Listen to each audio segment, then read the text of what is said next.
Texas State Representative, civil rights attorney, and candidate for Congress, Jasmine Crockett, and political strategist, Lucy Caldwell, both here with me on set.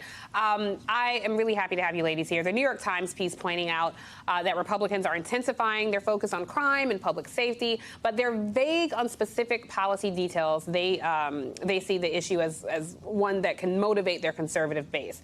I'm just curious, will the idea of fear of lawlessness work for the GOP, especially considering, Lucy, they are committing actual crimes that we see playing out before the country right now? I mean, I think we need to keep playing January 6th video and all the denier BS on a loop long after midterms, just to remind people who the crime committers are.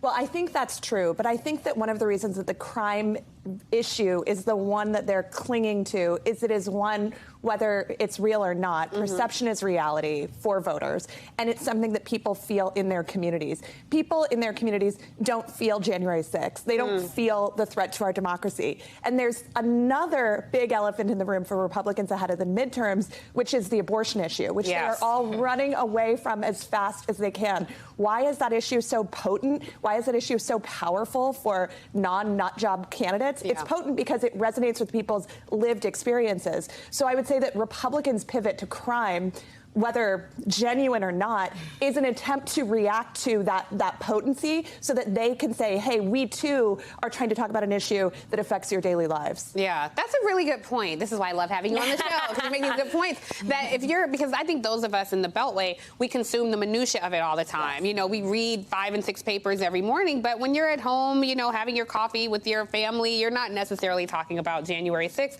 So what do you think will happen in midterms, Jasmine? Because soon I'll have to call you Congresswoman. I'll call you Jasmine as long as I can. What do you think is going to happen with this? Like, will these bullhorn racist attack ads, Willie Horton 2.0 type things work? Because quite honestly, there have been a spike in homicides. That has nothing to do with Democratic policies, of course, and certainly Mandela Barnes is not responsible for any such thing. But will that work with the Republican voter base? You know, I absolutely think that there's a possibility. I mean, we see Republicans consistently go after fear instead of going after facts, right? The reality is that he's running against an incumbent. So if I'm an incumbent, when I'm going to go out and I'm going to tell you about my record, I'm going to tell you how I have made your life better. But he can't speak to that. So all that he can do is attack. And we have seen that the polls are tightening.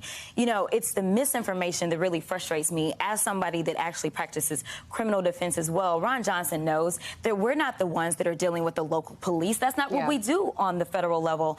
And I know that there's been a lot of talk in Wisconsin about Mandela at some point in saying defund the police.